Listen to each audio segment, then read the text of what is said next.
So this actually works well because we started speaking to influencer marketing towards the end of this panel. I want to call up our friend Marco Hansell, founder of Speaker, for our morning power pitch. Can't wait to find out what a power pitch is all about, but it sounds awesome. Really, the maximizing the long-term value of influencer marketing, obviously a major piece of today's digital marketing mix. So Marco, come on up.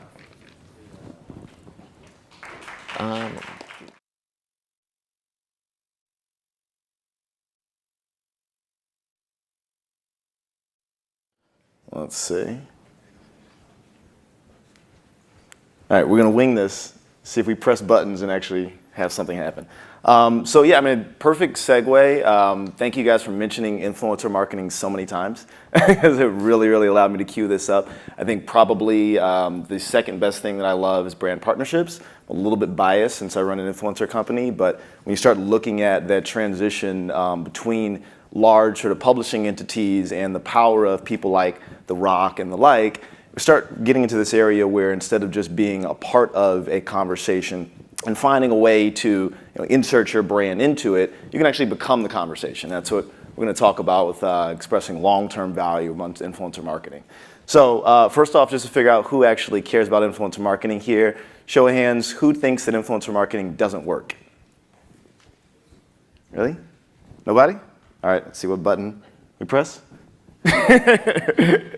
I'm surprised that nobody put their hands up because I end up going into a lot of debates on this entire subject. But this guy has definitely proven that influencer marketing works, where one passionate individual can actually push out a messaging without having a lot of advertising dollars and driving a whole ton of buy-in and awareness just from being in passion and pushing out that message in what we like looking at, which is sort of these one-to-one relationships.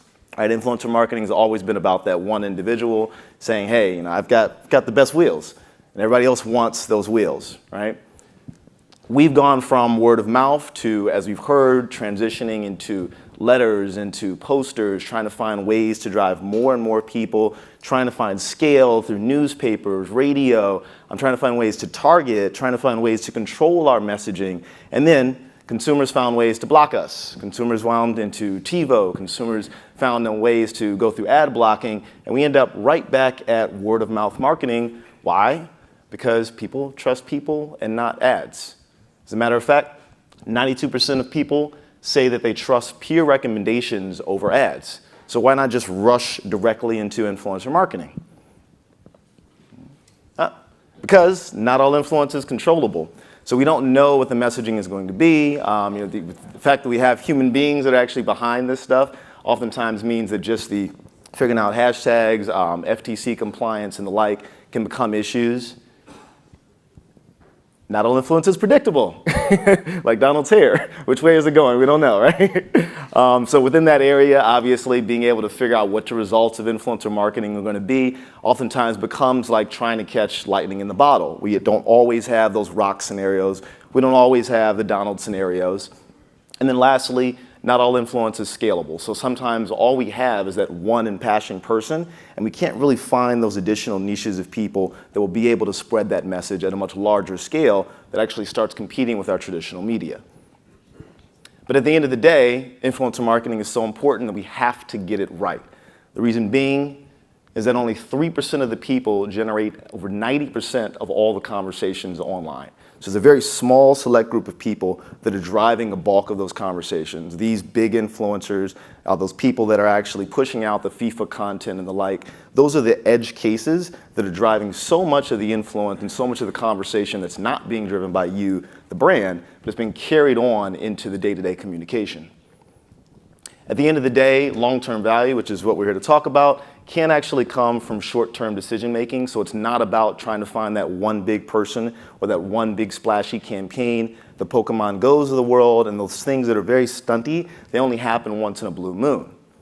What you do have to do is you have to think about things a lot more. So having a more thoughtful approach, but you can't overthink it because while you're busy trying to plan the perfect influencer strategy, everything else is already happening. People are talking about your brand whether you decide to be involved in it or not.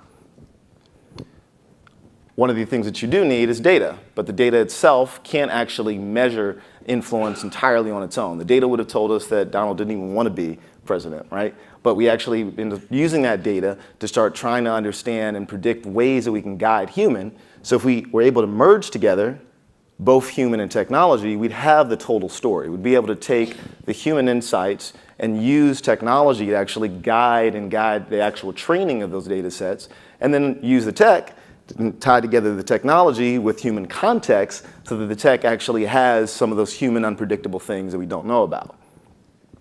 When we look at influencer marketing versus traditional marketing, I always like imagining it as our wonderful Dos Equis guy who's old and seasoned, and this baby on the right. You know, the baby doesn't really know what's going on, but we don't want to ignore the baby because the baby is our future. Right? So when traditional marketing, we have Nielsen's, we have ComScores, we have decades and decades of data that's been centered around traditional so we can gain levels of predictability. With influencer marketing, we don't have any of that stuff. But luckily for us, information is growing so much faster, it's not going to take decades for us to get there, but we do have to focus in on two key things, which is consolidation and integration.